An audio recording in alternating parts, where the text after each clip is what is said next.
So lately, as with always, I've been hearing lots of perceptions online and just from groups of friends or whoever it may be about which D&D race that they think is the best, and to be completely honest, it takes a bit of a higher mind to understand which D&D race is the best and why.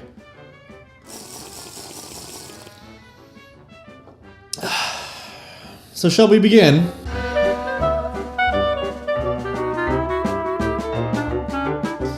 Today I'm going to talk to you about why elves in Dungeons & Dragons 5th edition are not only objectively the best race for you to pick for your character from a mechanical point of view and all the various advantages you will have over your comrades who are of non-elven blood, but also why their rich history and story is vastly superior to other lesser races. To start off, elves just are superior biologically in many different ways. For starters, whether you be high elf or drow, you get a boost to your dexterity score, which is going to make you faster in the thick of combat, as it will more nimble with your hands when trying to do anything that requires even the most delicate of touches. From expert craftsmanship to finding the perfect spot to slide your knife between the plates of your enemy's armor. Not only that, the eyes of an elf can see things inaccessible to many others. For not only do you get access to dark vision, which will help you see anywhere in the bowels of the earth, but you also gain proficiency in perception. However, perception is not merely a representation of what you can see, it is also a representation of all your senses. Elves are just simply more attuned to the world around them than other races who may play at being heroes. How any other race even manages to enjoy a glass of wine is well beyond me.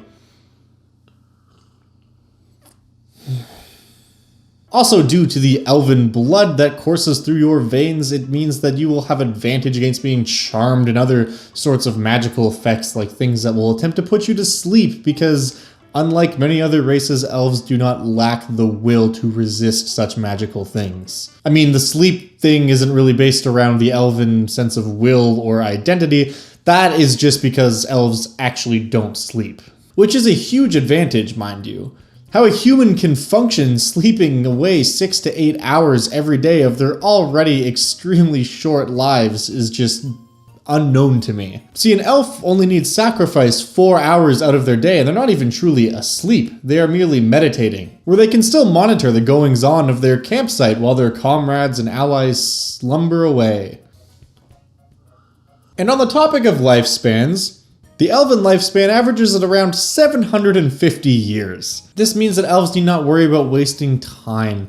You can really focus and enjoy every moment of your life, whether you're slaying dragons or are a simple merchant. You will live enough lifetimes, as other races call them, to access and experience all different manners of life. Any career path you could imagine, anything you want to achieve, you have the time to do it. And you'll look great while doing so because elves don't age. I mean, they do, but not the way the other races age. You do not simply fall to decay. Eventually, when it is time for your spirit to be called back to the realm of whichever god you are aligned with, your soul will merely fade away peacefully back from whence it came, leaving behind your body in a similar state to when it was at the point when you reached maturity. Now, while all elves are dexterous, depending on which type of elf you are, your mental ability is going to be enhanced in one way or another. If you are a high elf, you will make a fantastic wizard with that extra intelligence granted you by your ancient blood.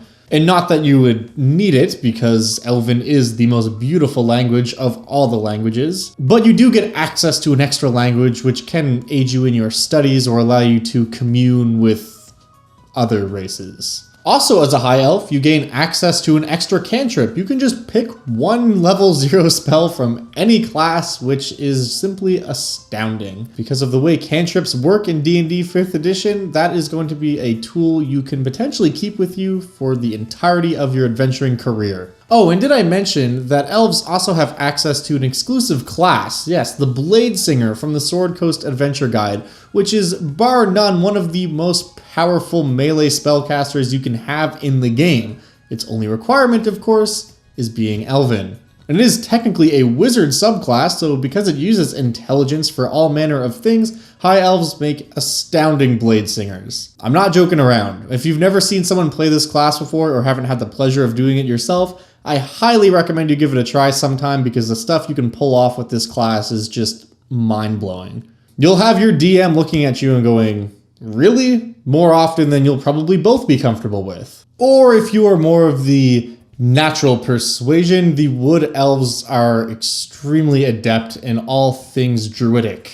In fact, they're living proof that you can be one with nature and live out in the forest and still be a refined and learned individual. Unlike their orcish neighbors, which they often end up sharing the land with, they are actually reasonable people. And if and when those orcs or humans or tieflings or whatever other race you happen to be nearby that eventually succumbs to their primal desires for blood and destruction comes at you, you will have no issue eluding them with an extra bit of movement speed. And if that should fail, you always have the option of hiding in plain sight. Literally, if there's a bit of rain or fog, other simple-minded creatures will be easily fooled by you merely standing still and stepping behind what they perceive as reality. But what if you still wish to be part of a high-class society, but one that is a bit more suspicious? Is that the proper word to use? It's hard to say nowadays. But the Drow are definitely not shy about their literally dark origins. Extremely beautiful and extremely charismatic, that extra bit of charisma will make you a fantastic sorcerer. And so long as you're comfortable around spiders, which if you're a Drow you absolutely will be, you could even be a fantastic paladin of Lolth. You can see for 120 feet underground. You will get different types of weapon training as well, and various sorts of blades and ranged weapons, depending on which fantastic culture of the elves you belong to. However, with the Drow, you do get access to rapiers, which is an amazing proficiency to have if you plan on making a character who fights with a sword, but isn't a fighter or a rogue necessarily. Now, the one thing about the Drow I always hear people say is they have sunlight sensitivity, but why the hell would you ever want to leave the Underdark? It's such a magnificent place that sunlight sensitivity is literally not a drawback. There are no drawbacks to being an elf. So what? You need to invest in an extra pair of Gucci sunglasses if you decide to go onto the surface. That's no big deal. But again, why would you ever need to leave the Underdark, the one place where you reign supreme amongst all the other creatures? See, the thing about elves is they have one thing which cannot be quantified in a mere game statistic or anything like that, and that is respect. There is an immense level of respect among elves, and even among elves in other cultures. Some people like to say that elves are haughty and condescending towards other races, and quite frankly, if you're of that opinion, then you can fuck off.